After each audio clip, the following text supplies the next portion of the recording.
You'd think owning a backyard that's been in your family for 20 years wouldn't suddenly become the neighborhood's hottest controversy. But here I am, still trying to process how my peaceful slice of suburban paradise turned into a full-blown HOA war zone. I mean, seriously, who tries to steal someone's backyard for a community park? Well, buckle up, because this story is wild from start to finish. Before we jump back in, tell us where you're tuning in from, and if this story touches you, make sure you're subscribed, because tomorrow I've saved something extra special for you. I'm Mike, and I've lived in the Willow Creek subdivision for the past 2 decades. My house sits at the end of Maple Ridge Drive, backing up to what used to be undeveloped woodland. It's a beautiful piece of property that my late father, a Vietnam veteran, bought back in the early 2000s. He specifically chose this lot because of its large backyard, nearly an acre of land that gradually slopes down to a small creek. Over the years, Dad transformed that space into something special. He built a gorgeous deck, planted fruit trees, and even created a small vegetable garden. After he passed away 5 years ago, I inherited the house and made sure to maintain everything exactly as he would have wanted. Now, our neighborhood wasn't always governed by an HOA. That changed about 8 months ago when a development company bought the woodland area behind our subdivision. Suddenly, there was all this talk about community integration and neighborhood enhancement. Before we knew it, they'd established an HOA, promising to protect our property values and maintain the area's charm. Most of my neighbors were excited about the prospect of new amenities and organized community events. Me, I was skeptical, but I figured as long as they left me alone, I'd play along. Everything was fine for the first few months. Sure, there were the usual HOA newsletters about lawn maintenance and approved paint colors, but nothing too intrusive. That all changed during last month's community meeting. I couldn't attend because of work, but my next-door neighbor, Tom, texted me saying I might want to check out the meeting minutes. Apparently, the new HOA president, Richard Thompson, a real estate developer who'd moved in just 6 months ago, had unveiled this grand vision for a Willow Creek community park and recreation center. At first, it sounded harmless enough. Who doesn't like parks, right? But then I saw the proposed layout map attached to the meeting minutes. My heart nearly stopped. The planned park wasn't going to be built on the newly developed woodland area as everyone had assumed. No, their master plan showed the park extending into what was clearly my backyard. They'd drawn up plans for a playground, a pavilion, and a walking trail, all on my property. The map even labeled my area as unused terrain ideal for community development. I remember sitting at my kitchen table that evening, staring at those documents in disbelief. Through my back window, I could see Dad's fruit trees swaying in the breeze, the deck he'd built with his own hands, and the garden where he'd taught me about patience and nurturing things to grow. The idea that someone could just decide this was unused terrain made my blood boil. What was even more infuriating was that no one had bothered to consult me about this. They'd just assumed they could help themselves to land that had been in my family for 2 decades. Little did I know, this was just the beginning. What followed was a month-long battle that would test my patience, threaten my property rights, and ultimately reveal just how far some people will go when they think they have power over others. But here's the thing about trying to bully a veteran's son out of his family property. It's not going to end the way you think it will. If you're ready for a story about standing your ground, dealing with entitled HOA officials, and protecting what's rightfully yours, then stick around. Because trust me, what happens next is both infuriating and incredibly satisfying. The day after discovering those meeting minutes, I decided to take a closer look at my property documentation. Dad had always been meticulous about paperwork, another habit from his military days. In his home office, I found everything perfectly organized in labeled folders: the original deed, property surveys, tax records, and even receipts for every improvement he'd made to the backyard. There was even a detailed map showing our exact property lines, professionally surveyed just 3 years before he passed away. I was reviewing these documents when I noticed movement through the window. Richard Thompson, our newly minted HOA president, was standing at the edge of my property, hands on his hips, staring intently at my backyard. He wasn't alone. 2 other people in business attire were with him, gesturing at different areas of the yard while consulting what looked like blueprints. The sight made my stomach turn. They were surveying my property as if they already owned it. I stepped outside, making sure to grab my phone to record any interaction. As I approached them, Richard's expression shifted from focused to what I can only describe as condescendingly friendly. "Mike!" he called out as if we were old friends meeting for coffee. "Just the person I wanted to see. We were just discussing the exciting new developments coming to Willow Creek." "You mean the developments you're planning for my backyard?" I kept my voice steady, remembering Dad's advice about staying calm in tense situations. "The ones you didn't bother mentioning to me before drawing up plans?" Richard's smile didn't waver, but something flickered in his eyes. "Oh, come now, Mike. You must have heard about the community park project. It's going to be fantastic for property values. Just imagine a beautiful recreational space right here, bringing the whole neighborhood together." One of his companions, a woman in a crisp business suit, stepped forward. "Mr. Thompson has extensive experience in community development. The plans we're proposing would increase local property values by at least 15%. She handed me a glossy brochure showing rendered images of families enjoying a pristine park space, conveniently created using my backyard as their canvas. "My property isn't for sale," I stated firmly, "and I'm not interested in any development plans that involve my land." Richard's smile finally faltered. "Mike, I think you're not seeing the bigger picture here. This project is about community benefit. Your backyard is, well, let's be honest, it's significantly larger than what a single family needs. The HOA bylaws are clear about community development initiatives." I cut him off right there. "The HOA bylaws that were created 8 months ago, they don't override my property rights that have been established for 20 years, and this space isn't unused. Every tree, every garden bed, every feature was built by my father." "Ah, yes, your father's rustic additions."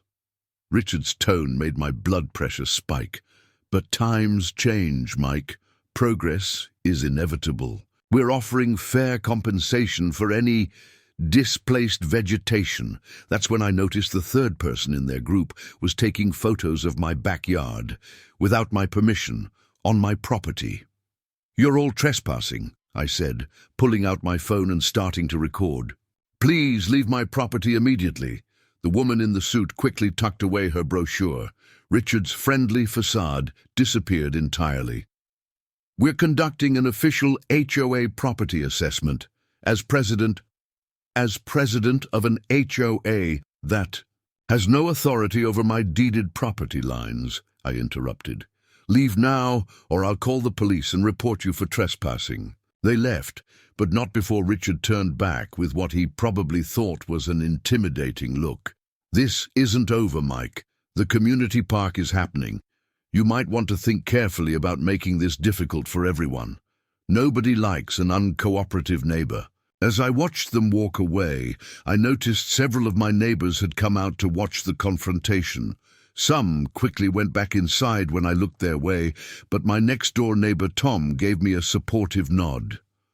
I had a feeling I was going to need allies in the neighborhood for what was coming. That evening, I scanned every document my father had left, created digital copies, and started researching property laws in our state. Dad always said proper preparation prevents poor performance. one of his favorite military sayings. If Richard Thompson wanted a fight over my family's land, he was going to learn the hard way that he'd picked the wrong property to target. Should have known Richard wouldn't waste any time making his next move. The very next morning, I found an official-looking envelope stuck to my front door. Inside was a notice of community development assessment from the HOA claiming they had the right to inspect my property for potential community enhancement opportunities. The document was filled with bureaucratic language about easement evaluations and public space optimization. But the message was clear.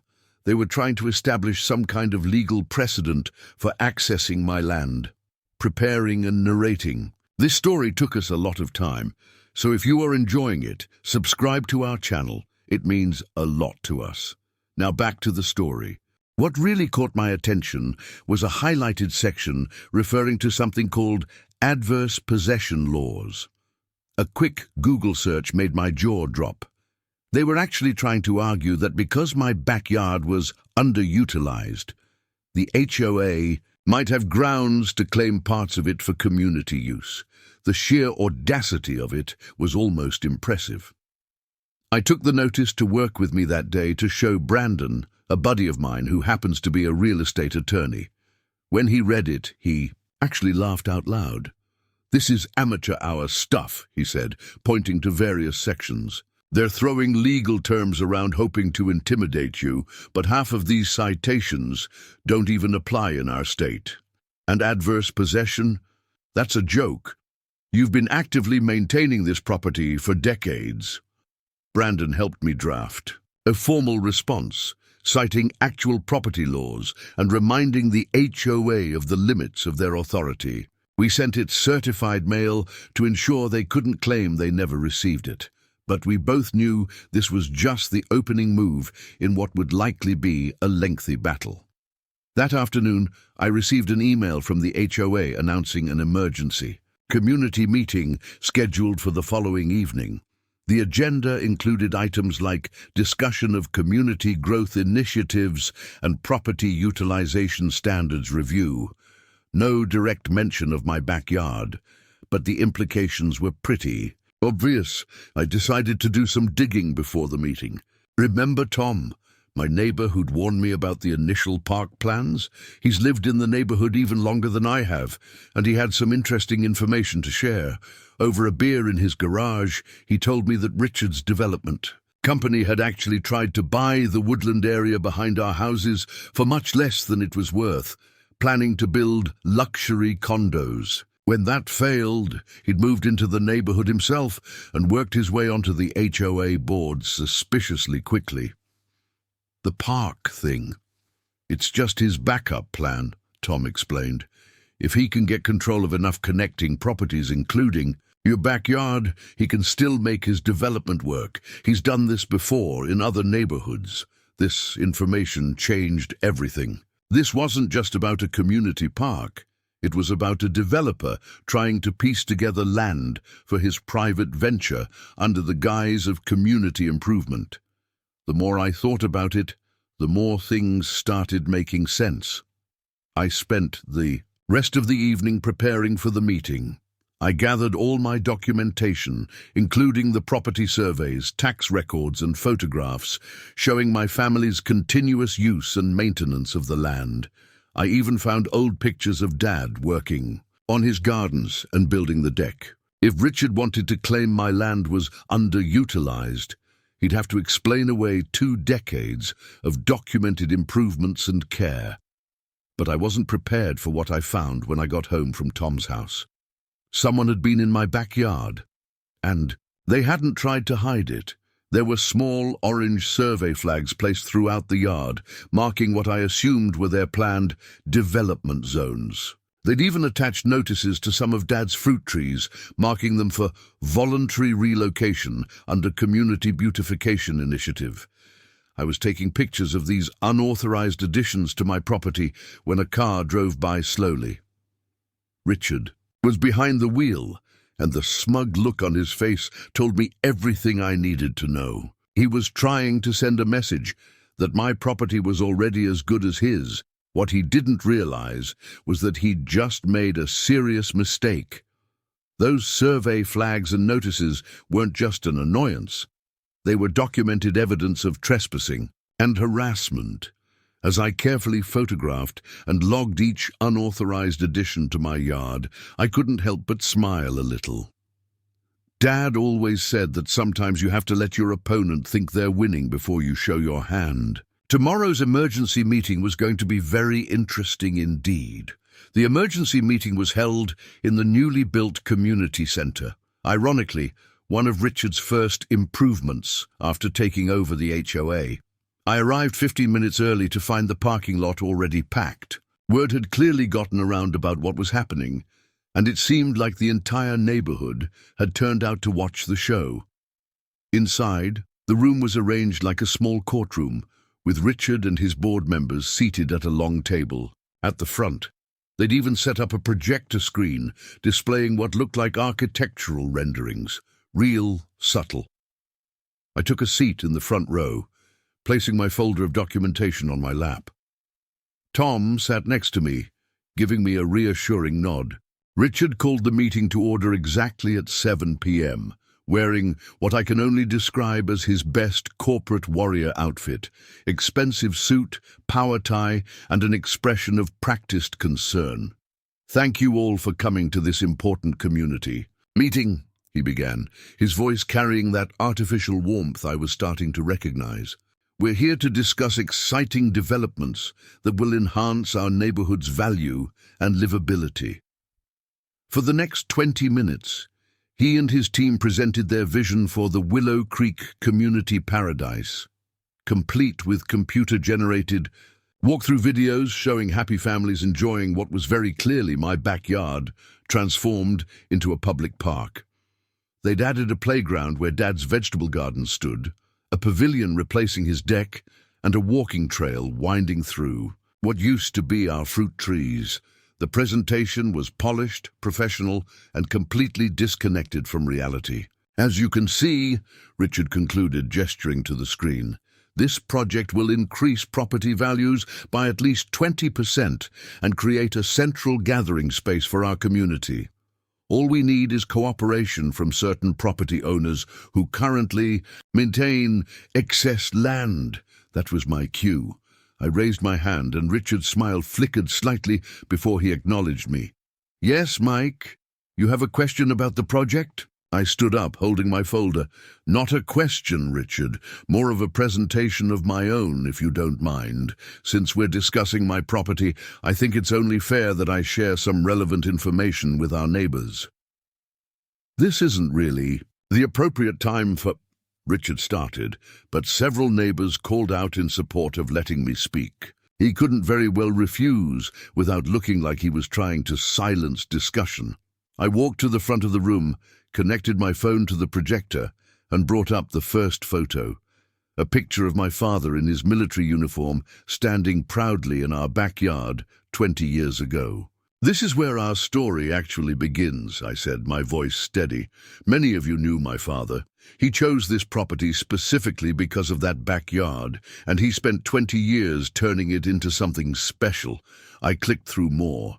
Photos, Dad building the deck, planting the fruit trees, teaching neighborhood kids about gardening. Then I showed the property documents, the surveys, and finally the pictures I'd taken yesterday of the unauthorized survey flags and tree notices. "Now, I have to ask," I continued, turning to face Richard, "who authorized you to enter my property and place these markers? Because I have security camera footage showing you and your associates trespassing on my land yesterday afternoon." I played the clip, watching Richard's face turn an interesting shade of red. This was a standard HOA assessment, he sputtered, but I wasn't finished. "Really? Then you'll be able to show us the HOA bylaws that authorize entering private property without permission. And while we're at it, maybe you can explain these." I pulled up screenshots of property records I'd found with Brandon's help, showing Richard's development company's previous attempts to acquire the woodland area.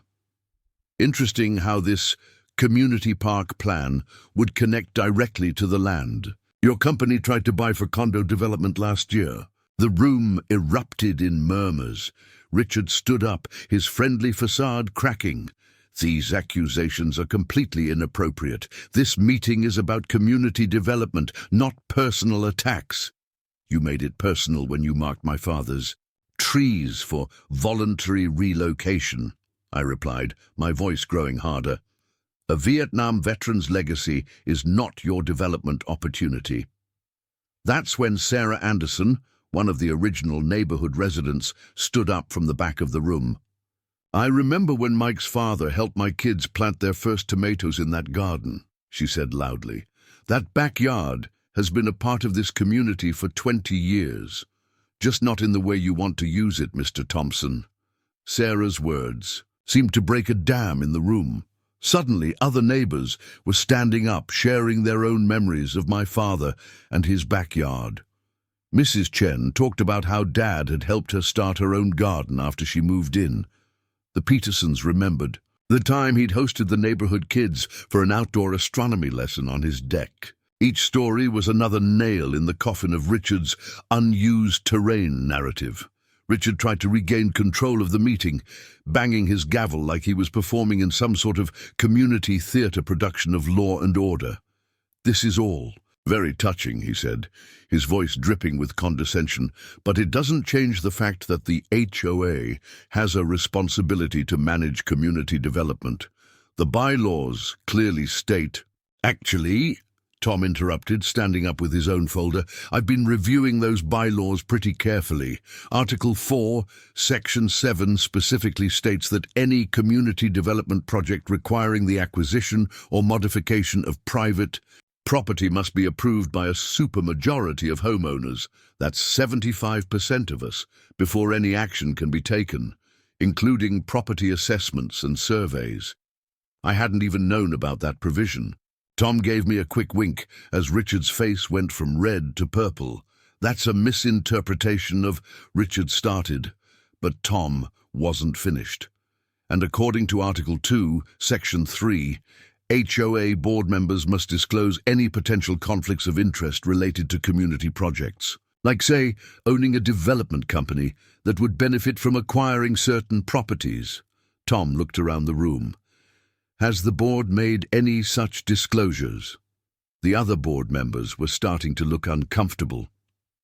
Sharon Williams, the HOA treasurer, was shuffling through her papers with a concerned expression. I wasn't aware of any connection to a development company, she said quietly.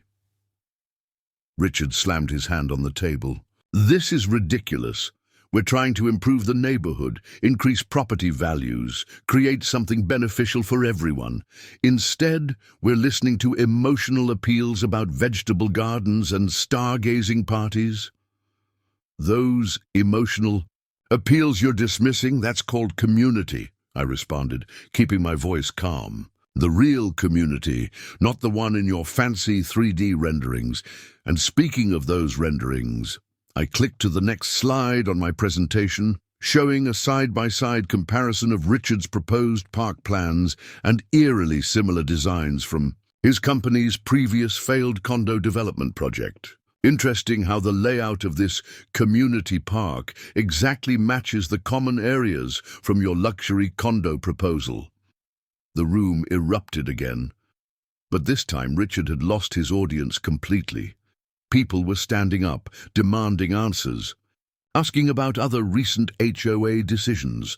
Sharon Williams was frantically flipping through more documents, her face growing increasingly concerned. This meeting is adjourned, Richard shouted, standing up so quickly his chair fell backward. Any further discussion of these matters should be directed to the HOA's legal counsel. You mean like this cease and desist letter? I pulled out the document Brandon had helped me prepare, directing the HOA to remove all unauthorized markers from my property and prohibiting any further trespassing. Or maybe this formal complaint about unauthorized entry and harassment that I'll be filing with the police tomorrow morning? Richard stormed toward me, getting right in my face. You're making a serious mistake, he hissed, quiet enough that only I could hear. I have ways of making things very difficult for uncooperative residents. Your father's precious garden won't look so nice after a few code violation citations. I smiled, holding up my phone, which had been recording the entire interaction. Threats, Richard? Really? Want to try that again for the camera? He stepped back like he'd been burned, finally seeming to realize just how badly this evening had gone for him. Without another word, he grabbed his briefcase and stormed out of the community center. But as satisfying as that moment was, I had a feeling things were about to get much worse. I wasn't wrong. The next morning, I woke up to find not one, but 7 different HOA violation notices stuck to my front door. Apparently, my grass was half an inch too tall, my mailbox was non-standard, my garden beds were improperly bordered, and my deck needed immediate structural review. Each violation carried a $250 fine, due within 30 days. Looking at those notices, I couldn't help but smile. Dad always said you could tell you were winning when the other side started getting desperate. Richard thought he could drown me in petty violations and paperwork? Fine. 2 could play that game, and thanks to Dad's meticulous record-keeping and my new allies in the neighborhood, I had everything I needed to play it better. The day after receiving those violation notices, I decided to take a systematic approach to fighting back. First stop was another visit to Brandon's office with all 7 citations in hand. As he reviewed them, his expression shifted from amusement to genuine concern, not about the violations themselves, but about Richard's obvious abuse of power. "This is textbook harassment," Brandon said, spreading the notices across his desk. "Look at these dates. All of these supposed violations were logged within 2 hours after the meeting. There's no way they conducted proper inspections in the dark. And this structural review demand for your deck. They can't legally demand that without evidence of actual safety concerns." While Brandon started drafting legal responses to each violation, I decided to do some investigating of my own. Tom had mentioned that Richard had done this before in other neighborhoods, so I spent my lunch break researching his development company, Thompson Urban Development, LLC. What I found was interesting, to say the least. In the past 5 years, Richard's company had been involved in 3 similar situations in different suburbs.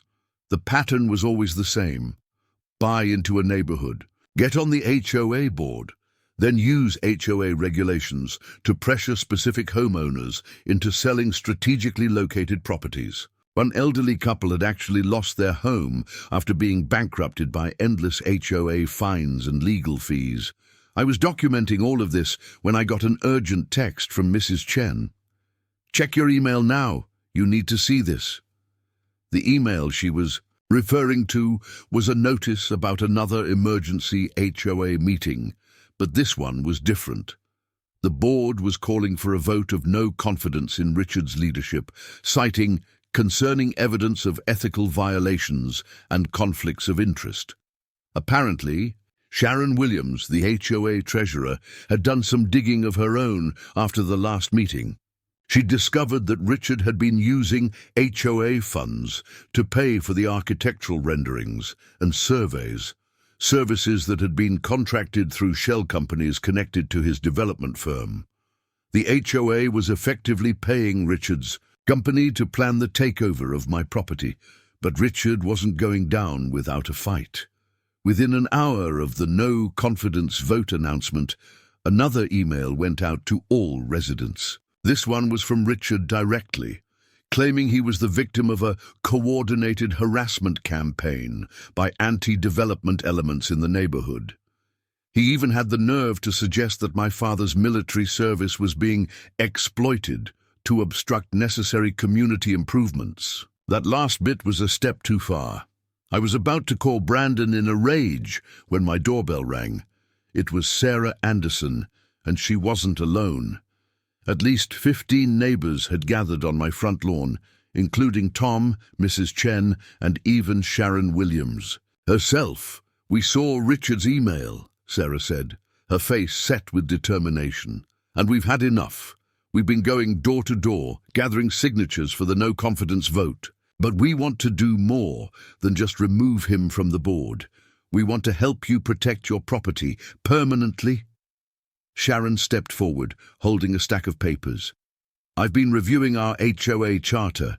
There's a provision that allows us to designate specific properties as community heritage sites if they have significant historical or cultural value to the neighborhood. It would require a majority vote, but once designated, the property would be protected from any future development or modification attempts."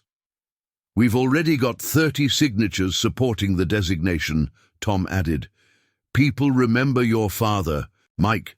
They remember everything he did for this community. That backyard isn't just your family's legacy, it's part of our neighborhood's history." I was genuinely moved by their support. But before I could respond, a car screeched to a halt in front of my house. Richard jumped out, looking more unhinged than I'd ever seen him. When he spotted Sharon among the group, his face contorted with rage. "This is an unauthorized gathering," he shouted, waving his phone around like a weapon. "You're all in violation of HOA regulations regarding public assemblies. I'm documenting everything." "Actually," Sharon replied calmly, "Article 5, Section 2 specifically protects the right of residents to gather for community discussions. Would you like me to cite the exact paragraph, Richard? I have the bylaws right here." Richard's response was to pull out his own phone and start taking pictures of my house from different angles. "Improper house numbers display," he declared. "Non-regulation mailbox color. Unauthorized gathering of residents. You'll all be receiving violation notices." That's when we heard the distinctive sound of a police siren and a patrol car pulled up to the curb. Richard's face lit up with vindictive glee until he realized the officers were approaching him, not us. The 2 police officers who approached were the same ones who'd responded to noise complaints at the previous HOA meeting. Officer Martinez, the veteran cop who seemed perpetually tired of HOA drama, immediately recognized both Richard and me. "Mr. Thompson," Martinez said, his voice carrying that special tone cops reserve for familiar troublemakers. "We've received multiple calls about harassment and disturbing the peace." Again, Richard straightened his tie, trying to regain his corporate composure. "I'm the HOA president, and these people are violating multiple community regulations. I'm simply performing my duties by screaming at residents from the middle of the street." The younger officer Rodriguez interrupted. "We could hear you from 2 blocks away." Martinez pulled out his notepad. "We've also received some interesting complaints about unauthorized entry onto private property, harassment and abuse of HOA authority. Would you like to explain the 7 violation notices you filed at 2 a.m. last night?" Richard's face went through an impressive range of colors. "Those were legitimate violations. As HOA president, I have the authority to trespass on private property in the middle of the night." Martinez raised an eyebrow. "To issue fines without proper inspection or documentation because we've got security camera footage showing you sneaking around this property after hours." I hadn't even told the police about the footage yet. Turns out some of my other neighbors had filed their own complaints after the meeting, complete with video evidence from their security cameras. Richard had been so focused on intimidating me that he hadn't noticed how many people were watching him. "This is absurd." Richard was practically sputtering now. "I'm being targeted by troublemakers who don't understand the importance of community development. That backyard is wasted space that could benefit everyone." "That wasted space belonged to a Vietnam veteran who served his country," Martinez said quietly, and something in his tone made Richard take a step back.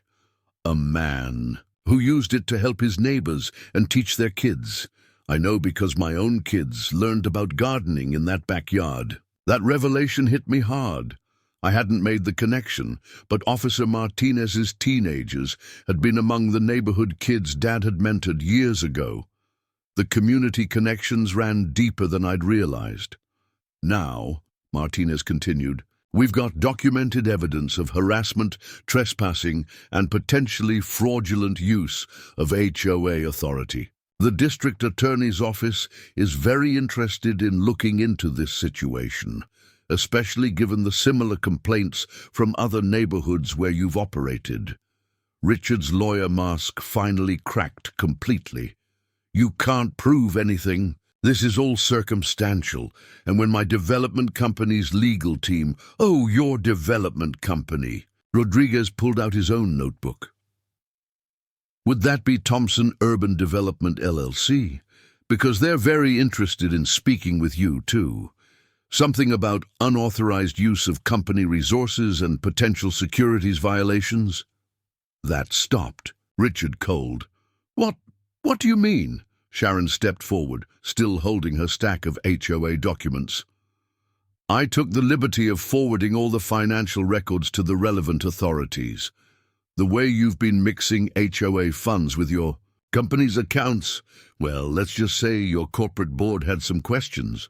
The look on Richard's face was priceless, like a man watching his castle of cards collapse in slow motion.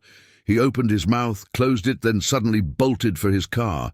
He peeled out so fast he left tire marks on the street. Should we go after him? Rodriguez asked, but Martinez shook his head. No need, we've got all his information and— He checked his phone. Yep, the DA's office just issued a warrant for his arrest. He won't get far. After taking statements from everyone present, the officers left us with their cards and a promise to keep us updated. The gathered neighbors stayed behind, and what started as a confrontation turned into an impromptu community meeting right there on my front lawn.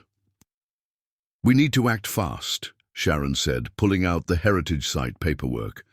Richard might be done, but his development. The company isn't.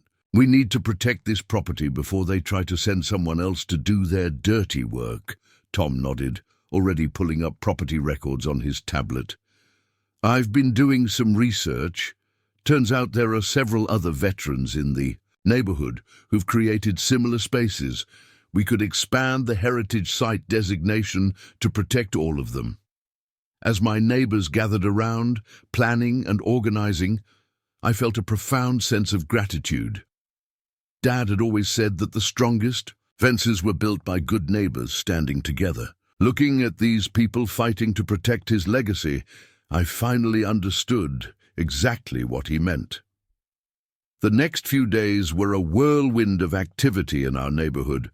Richard's dramatic exit made the local news, especially after it came out that he'd tried to catch a flight to Cancun, but was arrested at the airport. The headlines were priceless. HOA president arrested after failed property grab, and my personal favorite, developer's paradise lost. Veterans Garden sparks community uprising. But the real story was happening right here in Willow Creek. The morning after Richard's arrest, I woke up to find my neighbors had organized a cleanup crew. They were removing all the survey flags and notices that Richard had scattered across my property. Mrs. Chen had even brought breakfast for everyone, her famous homemade dumplings that Dad used to rave about. We found something interesting, Tom called out as I joined them in the backyard. He was holding one of the survey flags, examining it closely. These aren't just regular survey markers. Look at the company logo. The flags bore the name of a surveying company that, after a quick search, turned out to be yet another shell corporation connected to Richard's development firm. But what really caught my attention was the date stamped on them. 3 months before, Richard had even moved into the neighborhood. He'd been planning this from the very beginning, Sharon said, shaking her head as she documented everything with her camera. The HOA takeover, the harassment, all of it. We found preliminary development plans dated from last year in the HOA office. He was targeting several properties, not just yours. That revelation led to a deeper investigation. With Sharon's help, we discovered that Richard's company had been quietly buying up small parcels of land around the neighborhood through various shell companies. My backyard would have been the final piece connecting all these properties, creating a continuous strip of land perfect for his luxury condo development. Brandon, who'd stopped by to give us an update on the legal situation, let out a low whistle when he saw the evidence. "This is way bigger than HOA harassment now," he said. "We're looking at corporate fraud, conspiracy, and possibly even racketeering charges. The FBI's white-collar crime division is getting involved." As serious as all that was, something else was happening in our neighborhood. Something Dad would have loved to see. The community was coming together in a way it never had before. Sarah Anderson had organized a committee to review the entire HOA charter, determined to put in safeguards against future abuse. Tom and several other neighbors were creating a community garden association to protect not just my backyard, but all the neighborhood's green spaces. "Your father was right about the power of growing things," Mrs. Chen told me as we walked through the garden he'd built. "Not just plants, but community too. Each seed he planted here grew into something bigger than just vegetables."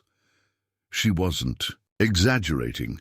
Word had spread about our situation, and reporters from local news stations were coming by to cover the story. But they weren't just interested in the scandal.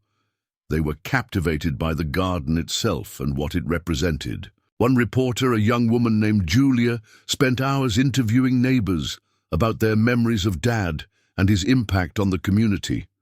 "This isn't just about stopping a corrupt developer," she told me during our interview. "It's about preserving something precious, the kind of neighborhood where people actually know and help each other. That's becoming rare these days."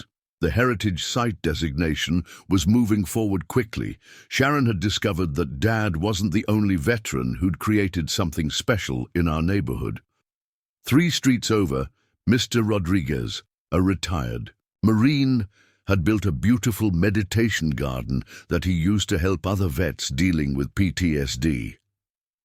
The Wilsons' backyard workshop, where their grandfather, a WWB vet, had taught woodworking to neighborhood kids, was still being used for community projects.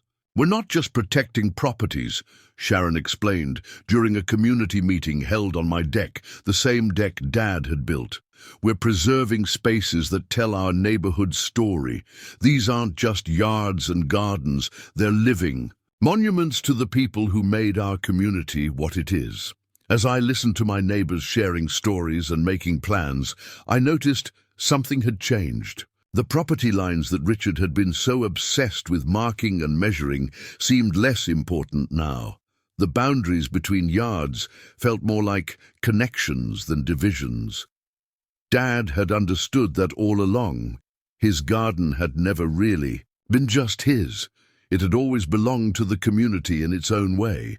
That evening, as the meeting wound down and people began to head home, Tom handed me something he'd found while cleaning up. An old, weathered sign that Dad had made years ago. It read, "Growth takes time, but roots run deep."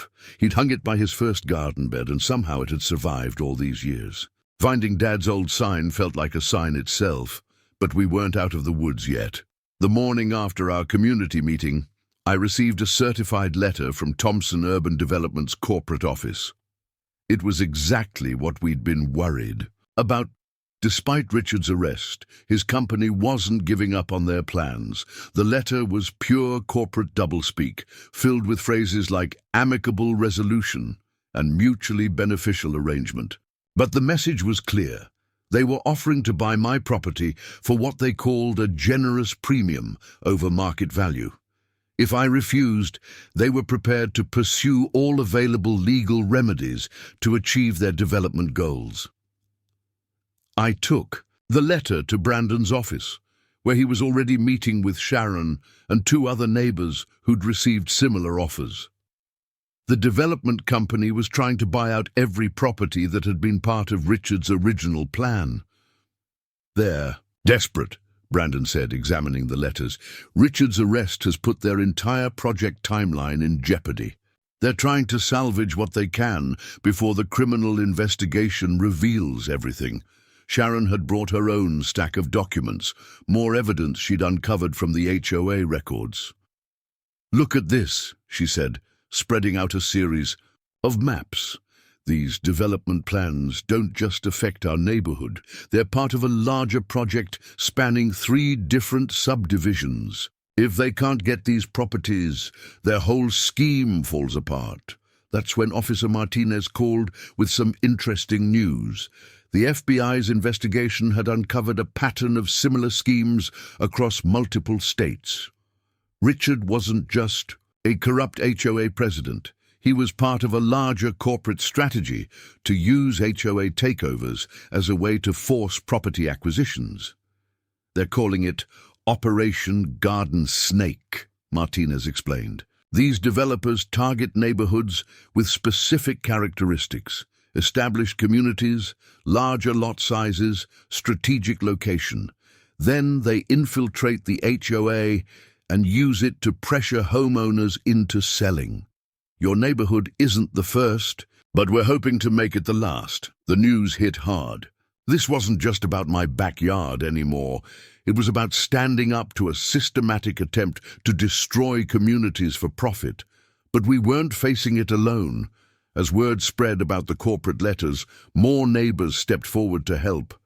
Tom, who worked in local government, discovered that the development company had been quietly buying up small parcels of land throughout the area, using different shell companies to hide their activities. "They're trying to piece together a massive development project," he explained. "Your father's garden isn't just in their way. It's the key piece they need to connect everything." Mrs. Chen organized a community documentation project, collecting stories and photographs of all the properties the development company was targeting. "If they want to claim these are just unused spaces," she said, "we'll show them decades of community history that proves otherwise." The heritage site designation was moving forward, but the development company was trying to block it through legal challenges. That's when something unexpected happened. The local VFW, Veterans of Foreign Wars, post got involved.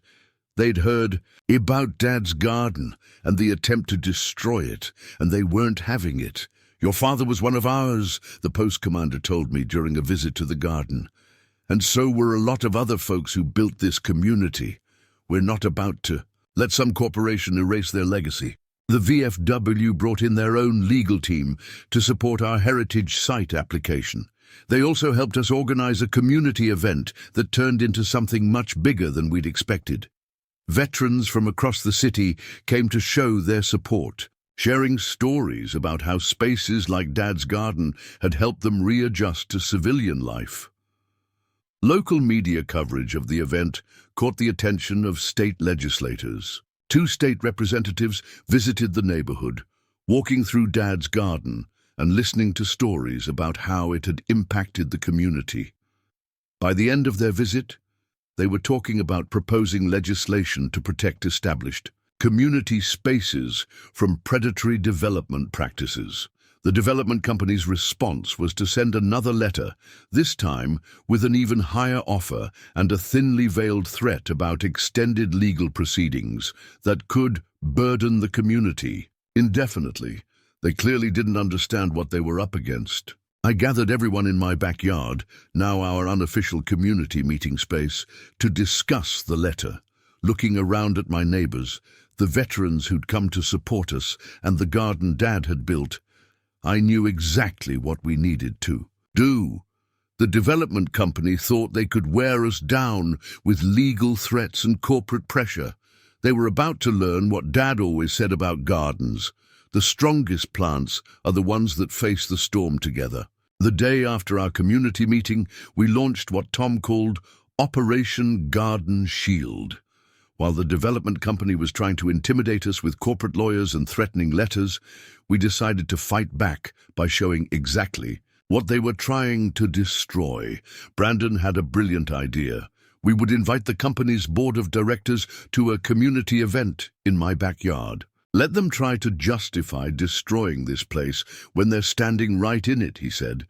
We sent formal invitations, carefully worded to make it clear that declining would look very bad in the ongoing media coverage of the situation. To our surprise, they accepted. Maybe they thought they could use it as a PR opportunity, or maybe they were just trying to gather intelligence on our resistance. Either way, we were ready for them. The morning of the event, my backyard transformed into a living museum of community history.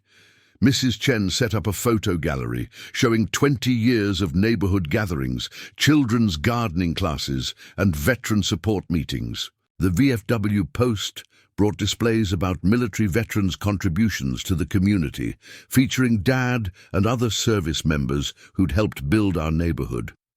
Sarah Anderson organized a timeline of all the improvements Dad had made to the property, complete with before and after photos and testimonials from neighbors whose lives he'd touched. The Wilsons brought their grandfather's woodworking projects, birdhouses, benches and garden structures that had become part of the neighborhood's character. When the corporate delegation arrived, 3 board members and their legal team, they were clearly thrown off balance. Instead of finding a simple backyard they could dismiss as underutilized space, they walked into a vibrant community celebration. "Welcome to Willow Creek's Heritage Garden," I greeted them, watching their faces as they took in the scene. "My father, a Vietnam veteran, started this 20 years ago. Today we'd like to show you what your development plans would actually be destroying."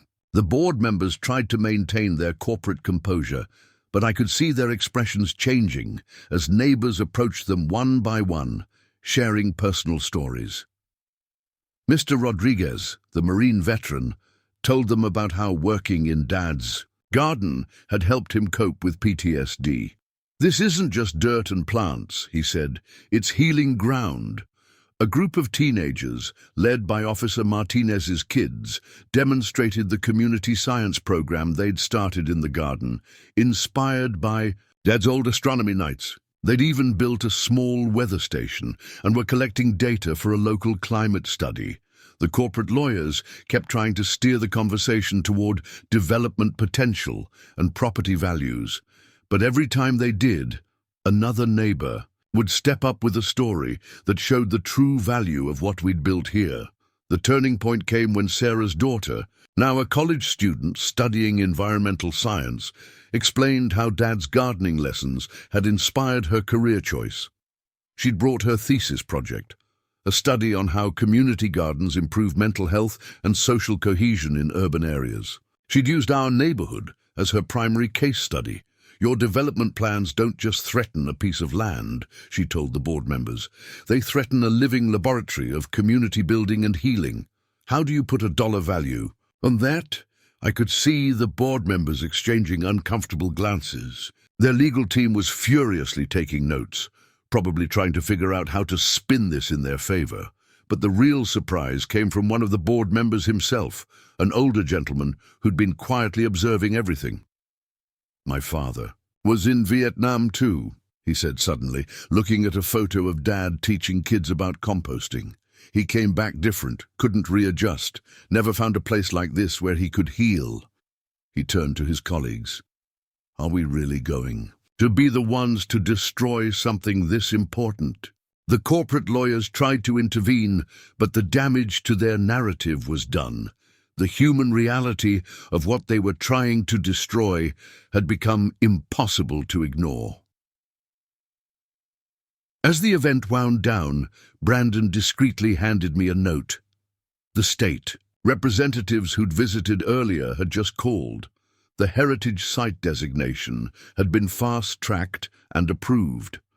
Not just for my property, but for all the veteran-created community spaces in our neighborhood. I waited until the corporate delegation was gathered for their departure to make the announcement. "We appreciate you coming today," I said, holding up the official designation notice, "and we hope you understand now why this space isn't for sale, not just because we won't sell it, but because as of an hour ago, it's legally protected as a community heritage site."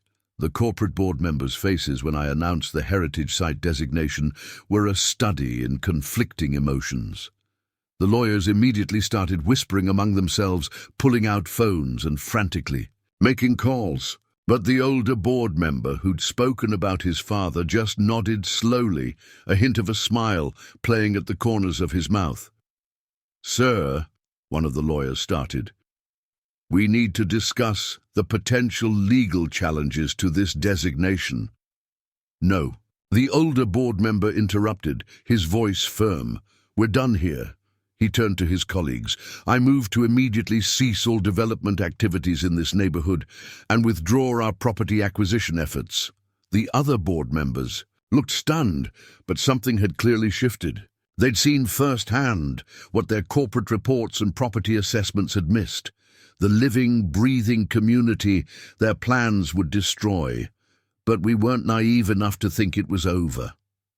The next morning, Brandon called with news. From his legal contacts, the development company's lawyers were indeed exploring ways to challenge the heritage site designation. They were arguing that the fast-tracking of our application had bypassed normal procedures and that the veteran connection wasn't sufficient grounds for protection.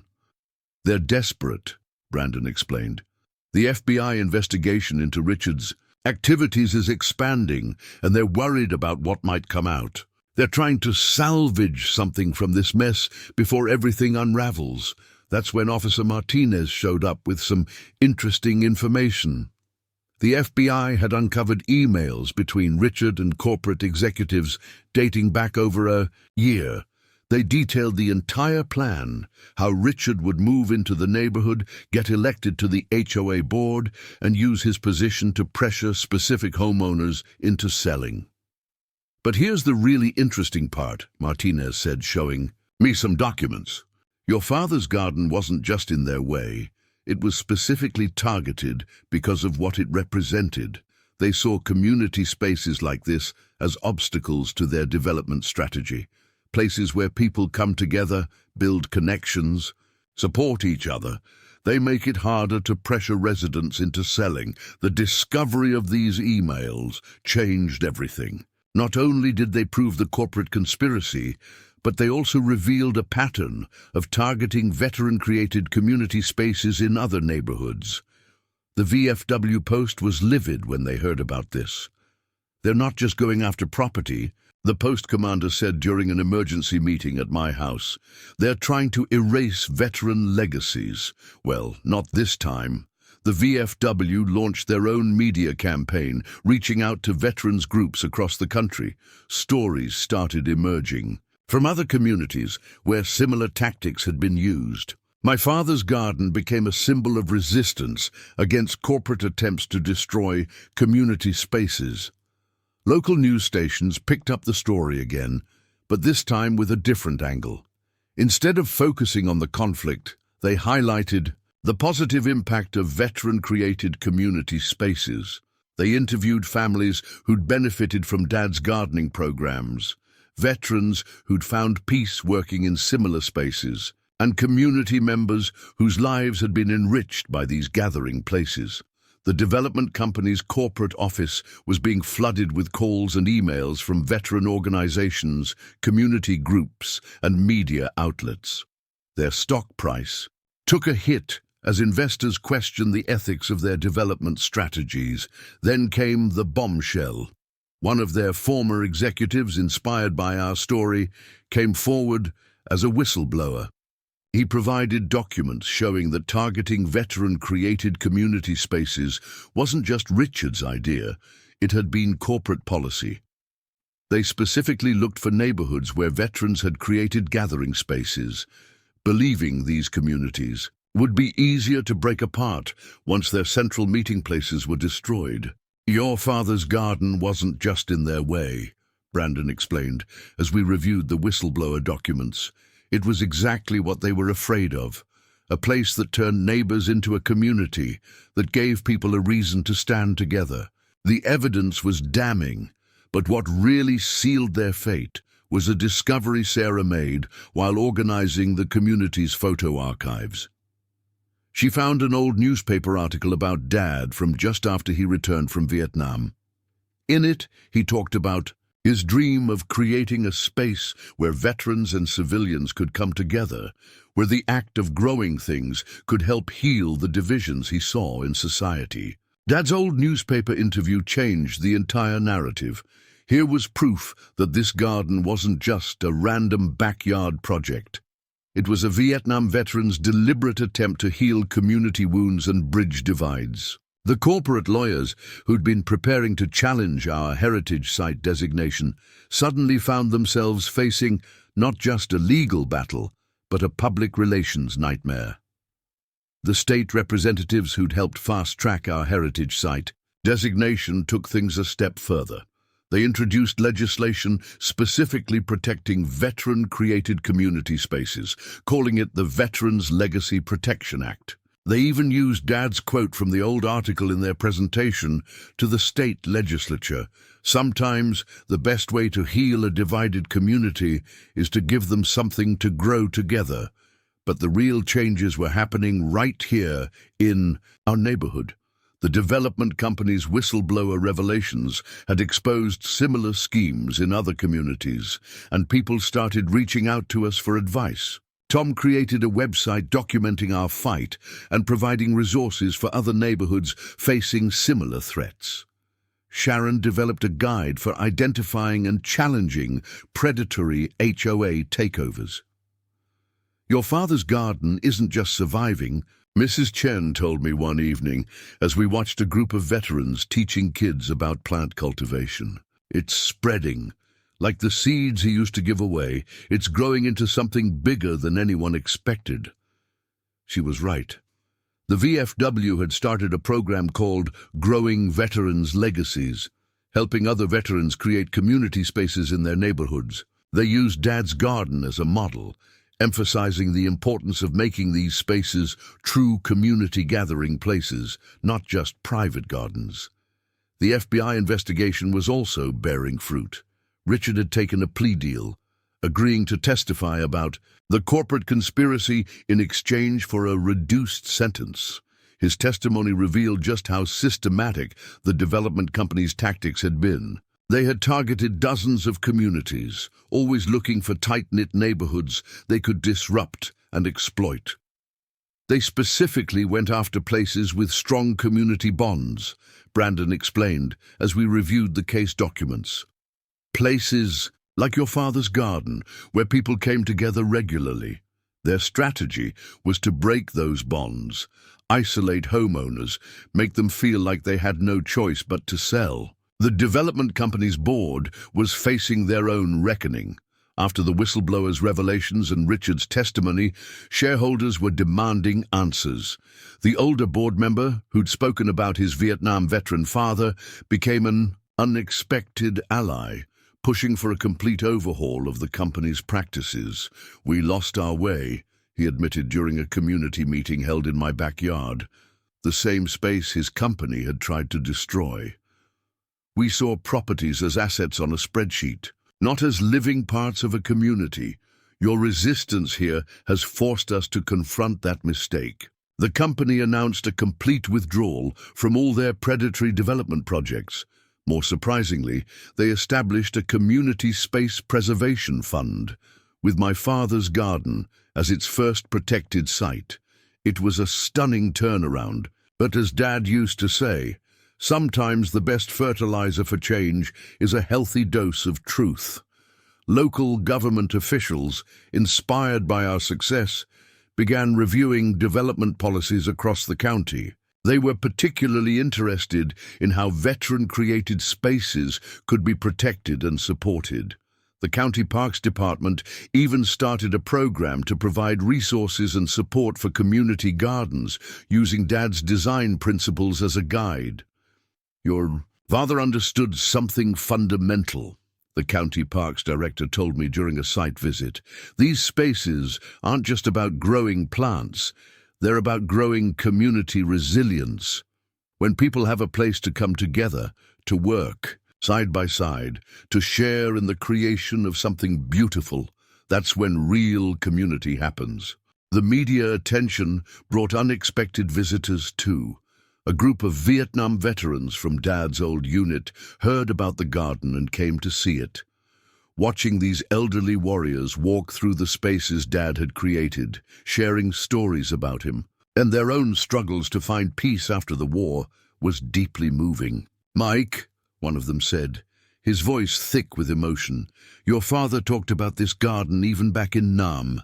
He'd tell us about how he was going to create a place where people could heal together, where the wounds of war and division could be mended through the simple act of growing things together. He never gave up on that dream." The visit from Dad's old unit members sparked something unexpected in our community. Their stories about Dad's dreams for the garden, even during the darkest days of the war, inspired others to share their own stories. We started holding weekly community gatherings in the garden where people could share memories and plans for the future. These gatherings grew into something we started calling legacy circles, informal meetings where veterans and community members could connect, share experiences, and work together in the garden. The healing power of these circles was remarkable. Veterans who'd been struggling to find their place in the community found purpose in teaching others about gardening and sharing their own stories.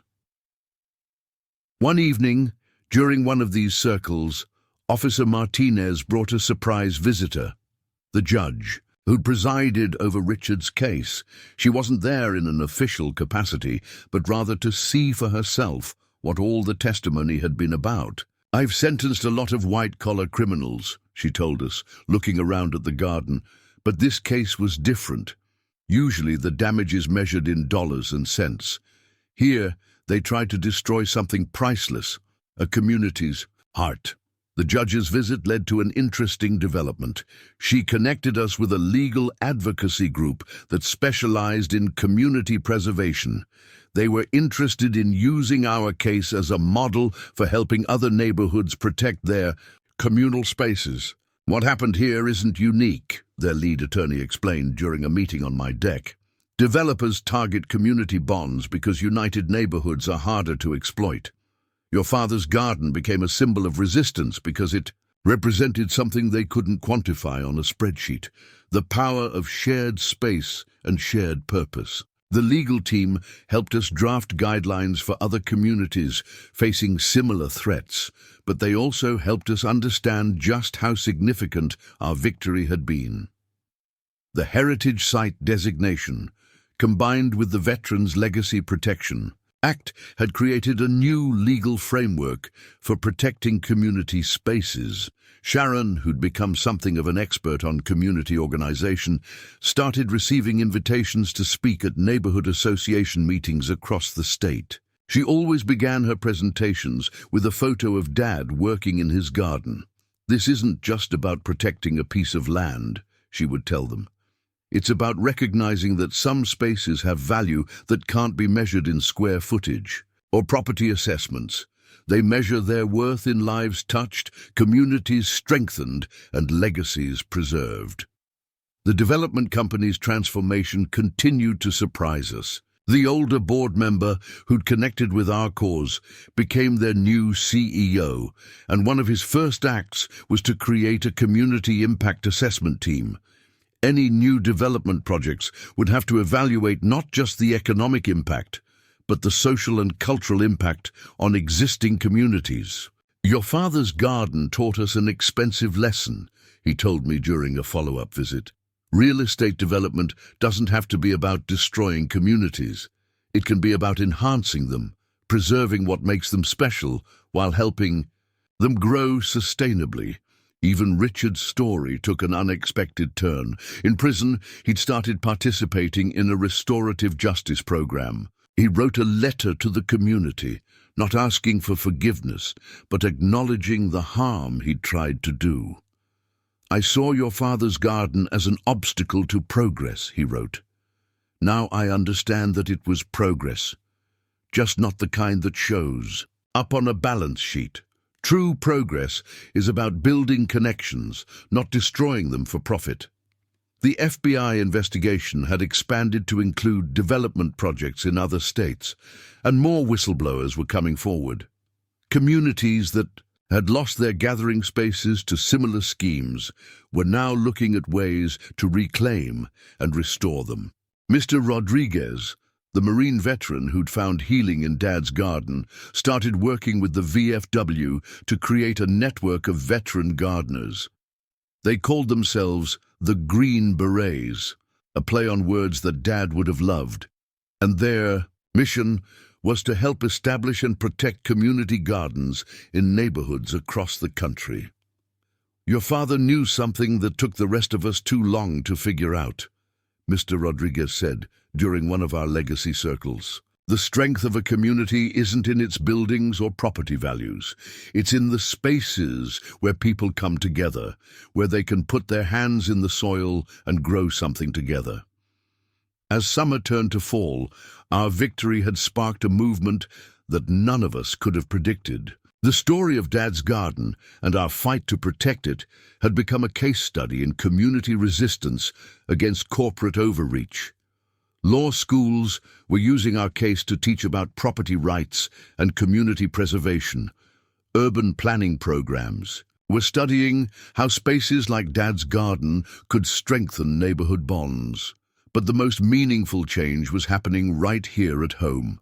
The heritage site designation had inspired other neighborhoods to look at their own community spaces differently. Tom's website had become a hub for sharing information and strategies, and he was getting messages from communities across the country. "Look at this," he said one evening, showing me his laptop during one of our community meetings. "There's a neighborhood in Oregon where veterans created a memorial garden in the 70s. Developers have been trying to buy it for years. They found our story and are using our legal framework to protect it.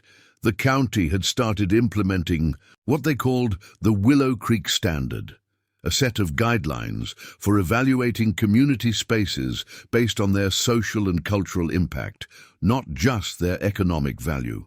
Any new development proposals now had to include a community impact assessment that specifically looked at how existing gathering spaces would be affected. Sarah Anderson, who'd become our unofficial community historian, had created a documentary about Dad's garden and the fight to save it.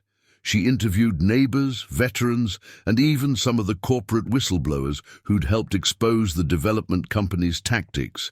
"The most powerful part," she told me during a private screening, "in my living room was finding all the old footage of your dad working with kids in the garden. He never knew he was creating something that would end up protecting communities across the country." The development company's new CEO had made good on his promise to transform their approach. They'd hired Sharon as a community relations consultant, and she was helping them develop new guidelines for responsible development that preserved and enhanced existing community spaces. "Your father's garden changed our entire business model," he explained during a conference where he'd invited me to speak. "We now look for ways to integrate community spaces into our developments rather than seeing them as obstacles to be removed." The VFW's Green Berets program had expanded beyond anyone's expectations. Veterans who'd struggled to find purpose after service were discovering new missions as community garden mentors. They were using Dad's design principles, mixing vegetables with flowers, creating gathering spaces, involving children in the growing process. One day, Officer Martinez brought his kids by with an interesting update about Richard. In prison, he'd started working in the facility's garden program, teaching other inmates about horticulture. It was a small irony that wasn't lost on any of us. The man who'd tried to destroy our garden had found some kind of redemption in another one. "Sometimes," Martinez said, watching his kids help some veterans plant fall bulbs, "the best revenge is showing your enemy a better way to live." The state legislature had expanded the Veterans Legacy Protection Act to include other types of community-created spaces. They were using Dad's garden as a model for how protected spaces could serve multiple community functions: education, therapy, social gathering, and environmental preservation. Mrs. Chen had started a program teaching elementary school students about gardening and community building. She called it Growing Tomorrow's Community, and she always started each class by telling the story of how Dad's garden had saved our neighborhood. "Children need to understand," she explained, while supervising a group of excited third graders, planting pumpkin seeds, that communities are like gardens. They need constant care, protection, and people willing to stand up for them when they're threatened. The legal advocacy group that had helped us was now working on a national framework for protecting community spaces. They'd coined the term cultural heritage gardens to describe places like Dad's that served multiple community functions and had deep historical significance. "Your father's garden became a precedent," Brandon explained during one of our regular update meetings. "It showed that community spaces can have legal protection based on their social and cultural value, not just their historical or environmental significance. That's changing how we approach community preservation nationwide." As winter approached, we decided to organize a special community celebration, marking both our victory and the 20th anniversary of Dad's first garden planting. The timing felt right.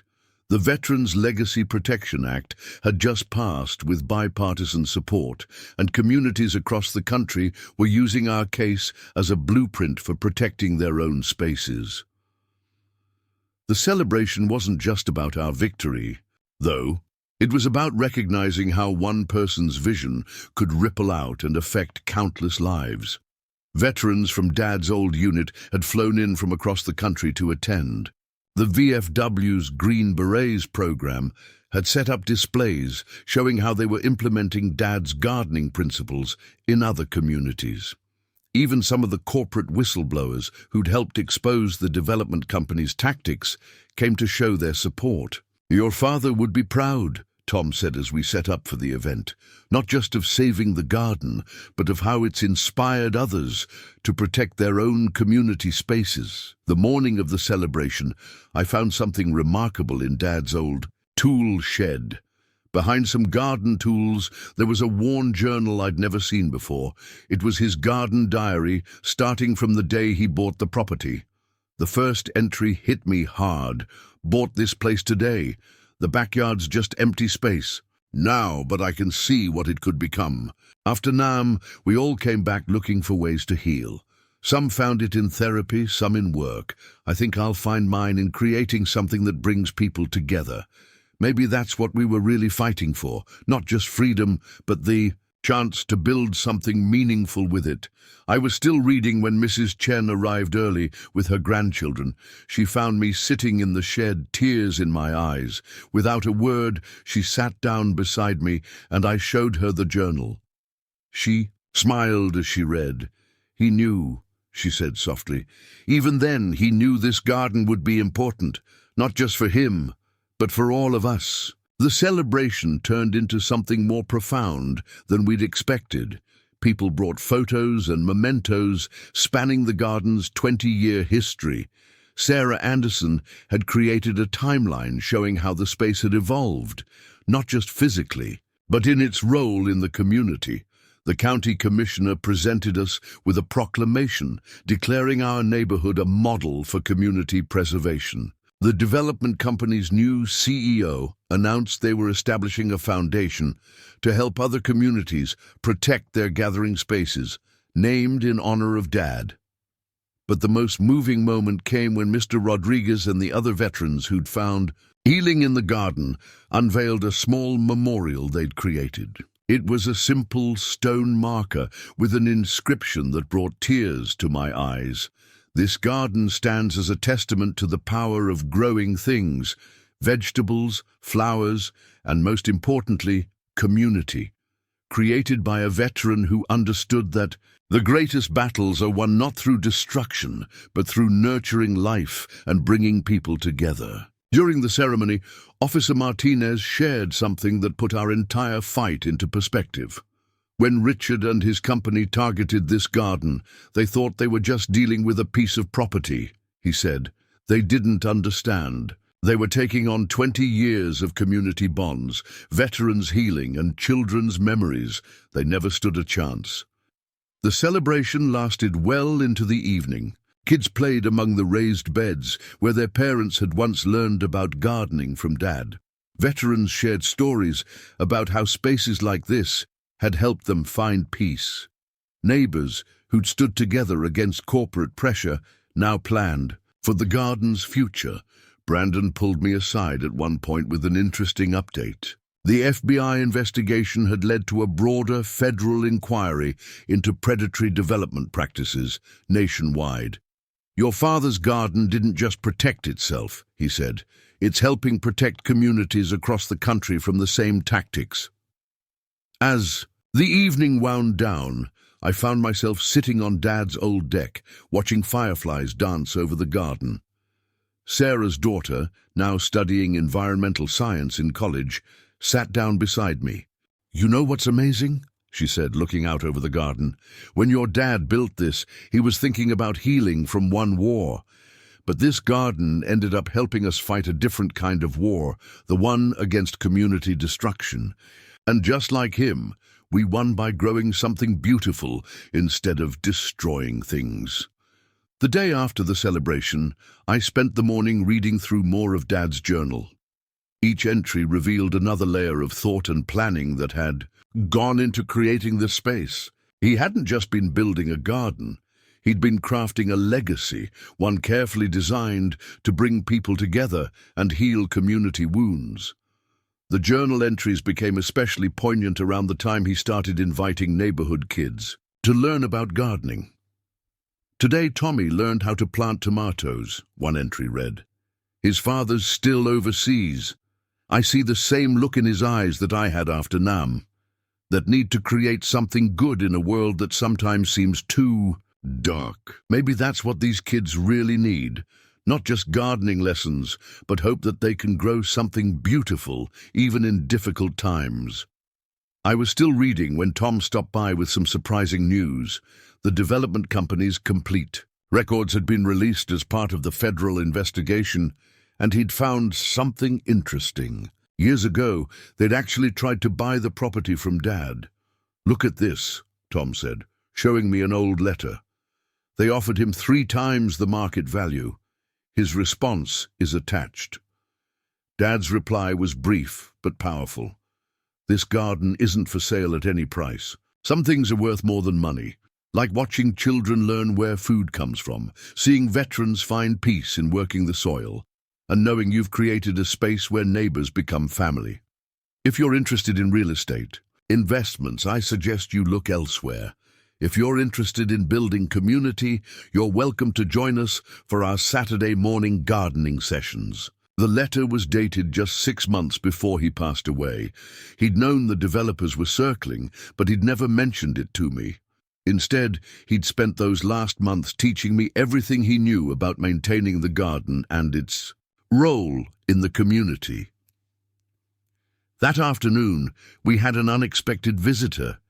The older board member who'd become the development company's new CEO came by, not in any official capacity, but to share something personal. His father, also a Vietnam veteran, had passed away recently. In his last days, he told me, standing in the garden where Dad had taught so many lessons, he talked about how he wished he'd had a place like this when he came back from the war. Somewhere to heal, to feel useful, to be part of something, growing instead of destroying. When I realized what we were trying to destroy here, well, I couldn't be part of that. He handed me a thick envelope. Inside was documentation showing that his company was establishing a trust fund to help maintain veteran-created community spaces across the country. They were calling it the Growing Peace Initiative. "Your father's garden showed us what we should have been building all along," he explained. "Instead of tearing down community spaces for profit, we're going to help create and protect them. Every veteran who wants to build something like this will have our support." The impact of our victory continued to spread in unexpected ways. The local school district had incorporated the garden into their curriculum, using it as a living classroom for everything from science to social studies. They'd even started a program called Growing History, where students interviewed community members about their memories of the garden and its role in their lives. Mrs. Chen's grandchildren, who'd been too young to remember Dad, were now leading tours for other kids, proudly showing off the plants their garden grandpa had first planted. They'd never met him, but through the space he'd created and the stories they'd heard, they felt like they knew him. The VFW's Green Berets program had expanded to include not just gardening but community organizing workshops. They were teaching veterans how to create and protect spaces like Dad's in their own neighborhoods, using our legal battle as a case study in community defense. "Your father built more than a garden," the post commander told me during one of their training sessions. He created a template for veteran-led community building. These spaces aren't just about growing plants. They're about growing the connections that make a neighborhood strong enough to stand together when threats come. The Growing Peace Initiative, launched by the development company, turned out to be just the beginning. Within months, other corporations started reaching out, wanting to be part of the transformation. What had started as our local battle to save Dad's garden had sparked a national conversation about community spaces and corporate responsibility. Brandon called one morning with news that left me speechless. Richard, still serving his sentence, had written a comprehensive confession detailing the entire corporate scheme. But what really caught everyone's attention was his description of the moment he realized he was on the wrong side. "It was during that community meeting," he wrote, "watching people share their stories about what this garden meant to them, seeing the photographs of children learning and veterans healing, I realized we weren't just trying to destroy a piece of land, we were trying to erase 20 years of community history. That's when I understood why we could never win this fight." His confession had become required reading in several business ethics courses. Universities were using our story to teach future corporate leaders about the true cost of putting profits above community values. The judge who'd handled our case had even started giving lectures about the importance of preserving community spaces. "What happened in your neighborhood," she told a group of law students, "wasn't just about protecting a garden. It was about recognizing that some things have value that can't be measured in dollars and cents. That garden represented something money can't buy, genuine community bonds." The FBI investigation had expanded beyond anyone's expectations. They'd uncovered similar schemes in dozens of communities, always targeting spaces that brought people together. The pattern was clear. Destroy the gathering places, and the community becomes easier to break apart. "Your father understood something fundamental," Officer Martinez said during one of our community meetings. "He knew that a community's strength isn't in its buildings or property values. It's in the connections people forge while working together, growing together, standing together." The heritage site designation had evolved into something more significant.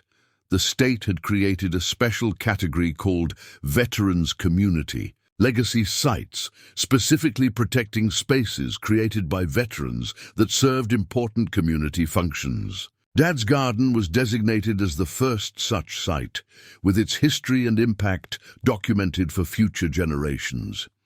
Sarah Anderson's documentary about our fight had gone viral, inspiring communities across the country to look at their own gathering spaces differently. She'd captured not just the battle to save the garden, but the deeper story of how one veteran's vision for healing had grown into something that could protect communities everywhere. Tom's website had become a hub for community organizing, offering resources and guidance for neighborhoods facing similar threats. He'd created a section called Garden Warriors, where veterans could connect and share ideas about creating and protecting community spaces. "Your dad would love this," he told me, showing me the latest statistics. Hundreds of veterans are using his garden as a model for their own community projects. They're not just growing plants, they're growing the kind of connections that make communities strong. The development company's transformation had caught the attention of major business publications. Their new approach to community development, inspired by our fight, was being hailed as a model for responsible corporate behavior. They'd even started requiring their executives to spend time working in community gardens as part of their training. "We learned the hard way," their new CEO explained in a Business Journal interview, "that real value isn't just about property and profits. It's about understanding and supporting the things that make communities worth living in." Mrs. Chen had expanded her children's gardening program to include what she called community heritage lessons. She taught kids not just about plants, but about the importance of protecting spaces that bring people together. "Your father's garden taught us all something important," she told a group of wide-eyed students. "When you create something that helps others grow, you're not just planting seeds in the ground. You're planting hope, strength, and community spirit that can last for generations." The VFW's Green Berets program had become a national movement. Veterans who'd struggled to find purpose after service were discovering new missions as community garden organizers. They were using Dad's principles to create spaces that could heal both individuals and communities. One morning, I received an unexpected letter from Richard's prison counselor. Richard had started a gardening program for fellow inmates, using the principles he'd learned from studying Dad's garden. The program was helping veterans in prison find purpose and healing through growing things. "It's ironic," Richard wrote in an attached note. "I spent months trying to destroy your father's garden, and now I'm using his ideas to help others heal. Sometimes the things we fight against the hardest are the things we needed most." The counselor explained that Richard's program had become a model for other correctional facilities. Inmates who participated showed lower rates of depression and better rehabilitation outcomes. They were calling it growing freedom, another legacy of Dad's vision that had sprouted in the most unexpected place. The development company's transformation continued to make waves in the corporate world. Their new CEO had initiated a program called Community First Development, which required all new projects to preserve or create gathering spaces based on Dad's garden model. Other companies were following suit, realizing that working with communities was more profitable than trying to break them apart. "Your father's garden didn't just change our company," the CEO told a business conference. "It's changing how we think about development itself. We're learning that the most valuable properties are often the ones that bring people together, not the ones that maximize square footage." Brandon had been busy too. He'd helped draft legislation that was being considered in several states, creating stronger protections for community spaces. They were calling it the Veterans Community Heritage Act, and it used Dad's garden as a model for what these protected spaces could achieve. "The legal framework your father inspired is revolutionary," Brandon explained during a strategy session. "It recognizes that community spaces have value beyond their physical assets. They're part of our social infrastructure, as important as roads or utilities." The FBI investigation had led to something unexpected, a task force dedicated to protecting community spaces from predatory development. They'd named it Operation Garden Shield, and they were using our case as a training example for their agents. "What happened in your neighborhood exposed a national problem," Agent Wilson, the task force leader, told me during a visit. "Developers targeting community gathering spaces isn't just about real estate. It's about breaking down the bonds that help communities resist exploitation." The local school district's Growing History program had expanded beyond anyone's expectations. Students weren't just learning about gardening, they were studying community organizing, local history, and civic engagement through the lens of our fight to save the garden. "Your father's garden is teaching these kids something precious," their principal said during a class visit. They're learning that one person's vision, when nurtured by a community, can grow into something powerful enough to change the world. Sarah Anderson's documentary had caught the attention of major streaming services. They wanted to create a series about communities fighting to protect their gathering spaces, using our story as the pilot episode. The working title was Growing Resistance: How Gardens Save Communities. People need to see these stories, Sarah explained during a planning meeting. They need to understand that community spaces aren't just amenities, they're essential infrastructure for building the kind of neighborhoods that can stand together against corporate pressure. The VFW's Green Berets program had evolved into a national network of veteran gardeners and community organizers. They were creating a manual based on Dad's journal entries, teaching other veterans how to build spaces that could heal both individuals and communities. Your father's ideas about growing peace are more relevant than ever, the post commander said during a training session. Veterans coming home today face the same challenges he did: finding purpose, healing trauma, rebuilding connections. These gardens give them a mission and a community to serve. Mrs. Chen had started documenting the traditional gardening knowledge of elderly community members, creating what she called a community wisdom library. She understood that preserving these spaces meant preserving the knowledge they contained. "Your father knew something important," she told me while recording stories from long-time garden volunteers. He knew that gardens aren't just about growing plants. They're about growing wisdom, growing connections, growing the kind of strength that comes from roots deep in community soil. The impact of our victory continued to ripple outward in ways that would have amazed Dad. A group of urban planning students from the State University had started using the garden as a case study in community-centered development. They were analyzing how spaces like this could be integrated into future neighborhoods, creating communities that were resilient against corporate takeover attempts. "Your father wasn't just a gardener," their professor explained during a site visit. "He was an accidental urban planner who understood that strong communities need spaces where people can come together naturally. These gathering places are like the roots that hold a community together during storms."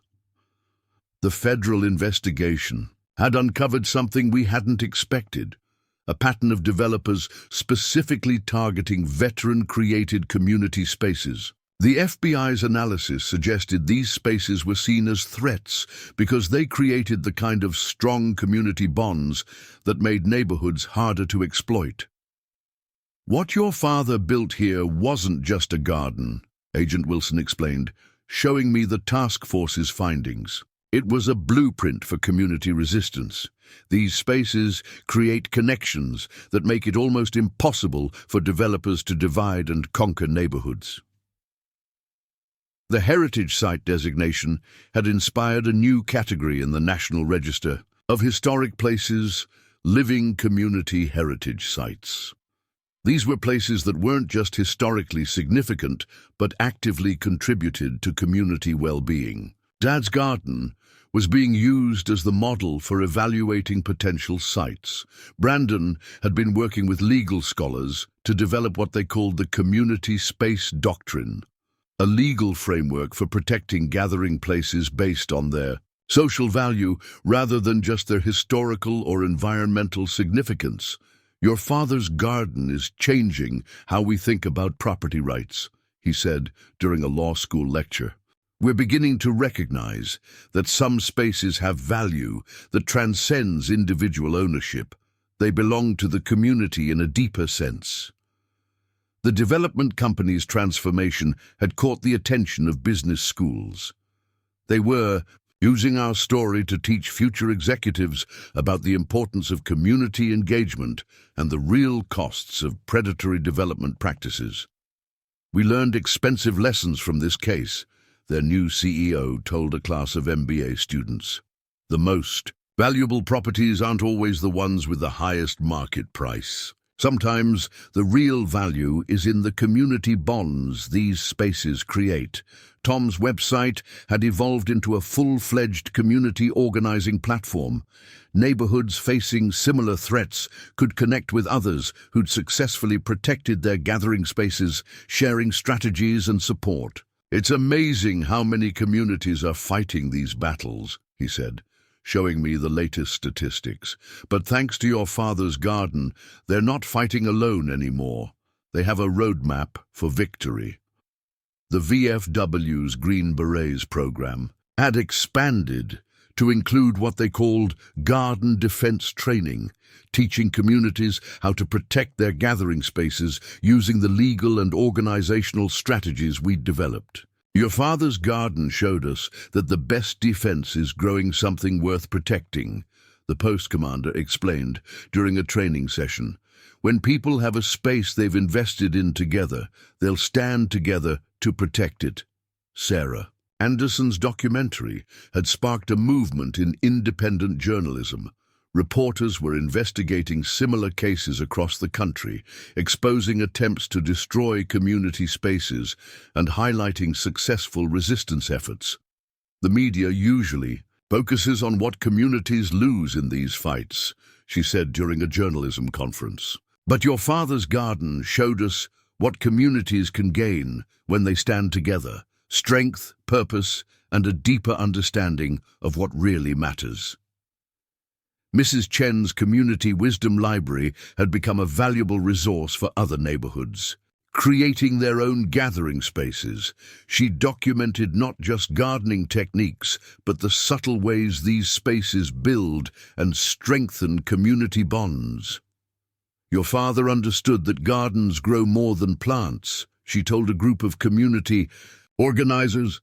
"They grow relationships, trust, and the kind of deep roots that hold a neighborhood together when developers try to tear it apart." Richard's prison gardening program had expanded to facilities across the state. Inmates, particularly veterans, were finding healing and purpose in creating and maintaining gardens based on Dad's principles. "I never understood what I was really fighting against," Richard wrote in a program evaluation. "These gardens don't just grow food, they grow hope, purpose, and the kind of connections that help people rebuild their lives. I tried to destroy that once. Now I'm trying to help create it." A year had passed since our fight to save Dad's garden began, and the changes it sparked continued to amaze me. The state legislature had just passed the Veterans Community Heritage Act, providing unprecedented protections for spaces like Dad's garden. During the signing ceremony, they displayed that old photo of Dad in his uniform, standing proudly in his newly created garden. "This legislation isn't just about protecting property," the governor said during her speech. "It's about recognizing that some spaces have value that goes beyond dollars and cents. They're where communities grow their roots, where people find healing, and where the bonds that make neighborhoods strong are formed." The FBI's Operation Garden Shield had led to a nationwide crackdown on predatory development practices. Their investigation had uncovered similar schemes in dozens of cities, always targeting the spaces that brought communities together.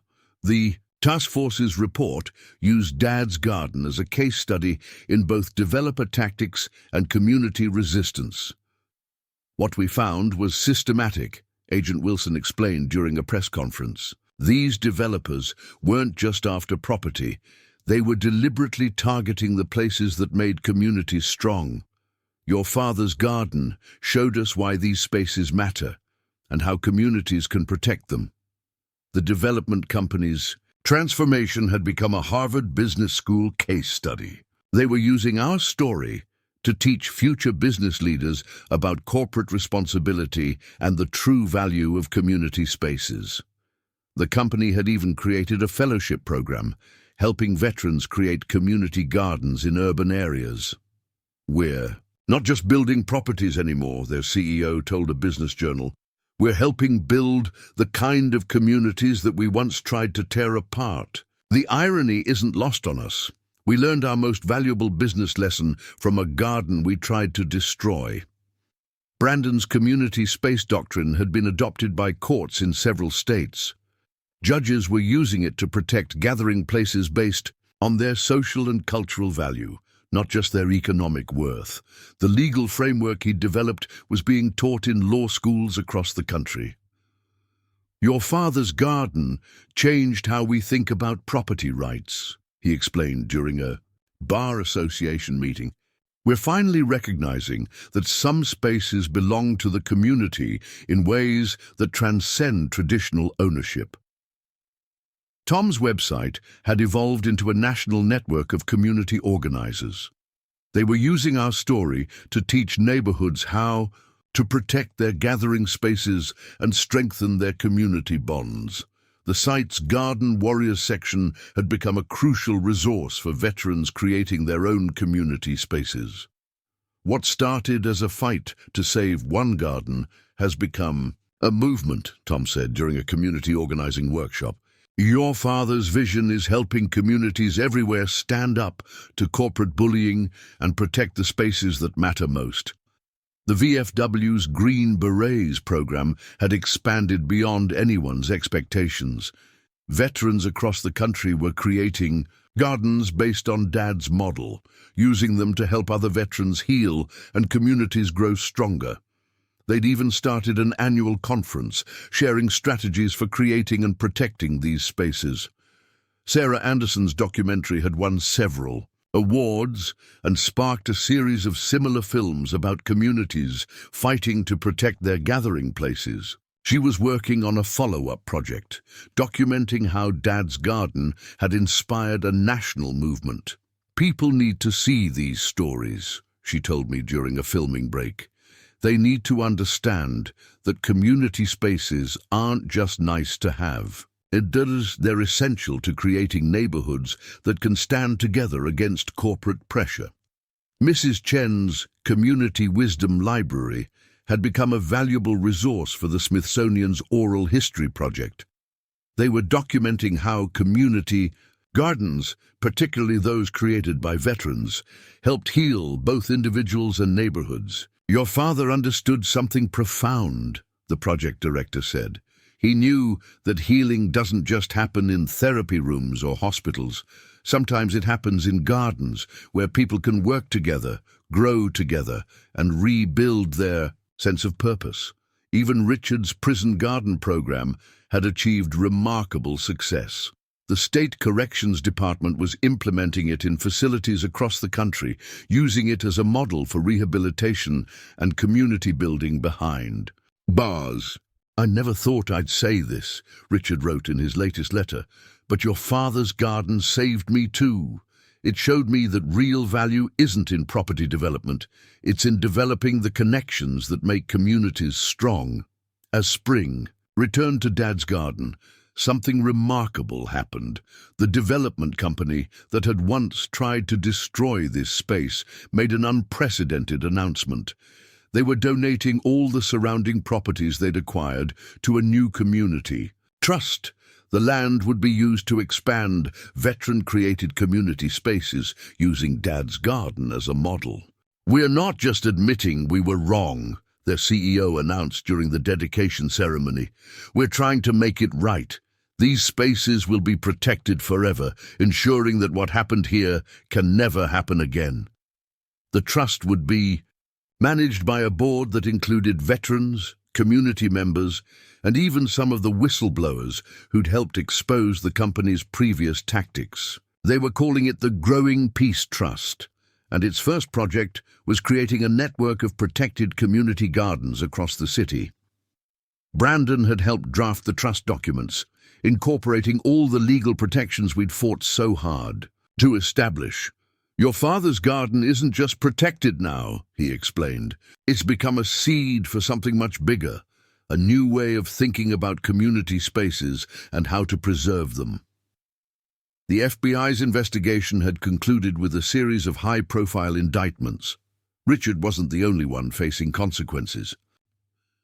Corporate executives across the country were being held accountable for their roles in targeting community spaces. The Justice Department was using our case to establish new guidelines for prosecuting predatory development practices. What happened in your neighborhood exposed a national problem, Agent Wilson told me. But it also showed us the solution. When communities stand together to protect their gathering places, they become almost impossible to defeat. The VFW's Green Berets program had received federal funding to expand nationwide. Veterans who'd struggled to find purpose after service were discovering new missions as community garden organizers. They were using Dad's principles to create spaces that could heal both individuals and neighborhoods. Mrs. Chen's gardening classes had become so popular that the school district created a special curriculum around them. Children weren't just learning about plants. They were learning about community building, civic engagement, and the importance of protecting shared spaces. Your father knew that gardens grow more than vegetables, she told her students. They grow connections, understanding, and the kind of strength that comes from working together. That's why developers tried to destroy this place, and why they failed. Sarah Anderson's documentary had sparked a national conversation about community spaces and corporate development. She was now working on a series about veteran-created gardens across the country, showing how Dad's model was being replicated and adapted in different communities. These aren't just gardens, she explained during a preview screening. They're living monuments to the idea that communities can heal themselves when they have spaces to come together, work together, and grow together. Tom's website had evolved into a full-fledged advocacy organization, helping communities protect their gathering spaces from corporate takeover attempts. They developed a rapid response network that could mobilize support whenever a neighborhood faced threats, similar to what we'd experienced. The State University's Urban Planning Department had created a fellowship program named after Dad. Each year, they selected a veteran to study community-centered development, using the garden as a living laboratory for their research. Your father wasn't just a gardener, the department chair explained. He was a visionary who understood that healthy communities need spaces where people can come together naturally. We're teaching the next generation of planners to build on his insights. Even Richard's prison garden program had achieved something unexpected.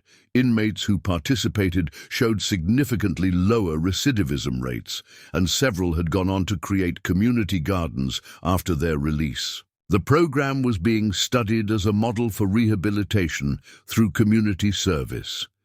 The heritage site designation had inspired similar protections in other states. Communities were using our legal framework to protect their own gathering spaces, creating a network of preserved sites that told the story of how neighborhoods could stand together against corporate pressure. What your father started here didn't end with saving one garden, Brandon said during a community meeting. It sparked a movement that's helping communities everywhere protect the spaces that make them strong. Standing in Dad's garden today, it's hard to believe that just over a year ago, this space was nearly lost to corporate greed. The fruit trees he planted are heavy with spring blossoms. The vegetable beds are bursting with new growth, and the sound of children's laughter fills the air as Mrs. Chen teaches another gardening class. The deck where it all started, where we held our community meetings and planned our resistance, has become something of a neighborhood monument. We added a small plaque that reads, "From this space, a community grew strong enough to stand together." Below it, we mounted Dad's old garden sign. Growth takes time, but roots run deep. The heritage site designation wasn't just a legal protection. It became a blueprint for communities across the country. Last week, I received a letter from a neighborhood in Oregon that had used our case to protect their own veteran-created community space. They sent a photo of their garden, modeled after Dad's design, with a sign that read, "Inspired by the garden that fought back." Richard's story had an unexpected epilogue. After his release, he asked to visit the garden. I was hesitant, but something Dad wrote in his journal kept coming back to me. Gardens are places of transformation. Sometimes the biggest changes grow from the most unlikely seeds. When Richard arrived, he didn't try to justify his actions or make excuses. Instead, he worked silently alongside our community volunteers, helping to plant new trees. At the end of the day, he shared something surprising. He'd been carrying guilt about his own father, a Vietnam veteran who'd struggled after the war. I never understood what these spaces meant, he said, looking around the garden. My father needed something like this, but all I could see was property value. Your father built what my father needed, and I tried to destroy it. I'll spend the rest of my life trying to make up for that. The development company's transformation proved lasting. Their growing peace trust has helped establish protected community gardens in 30 cities so far. Each space follows Dad's principle of mixing vegetables with flowers, creating gathering areas, and involving children in the growing process. The VFW's Green Berets program has become a national movement. Veterans who once felt lost after service are finding new purpose as community garden organizers. They're using Dad's methods to create spaces that heal both individuals and neighborhoods. Last month, they planted their 100th garden. Mrs. Chen's Community Wisdom Library has preserved more than just gardening knowledge. It's captured the stories of how this space helped heal our community.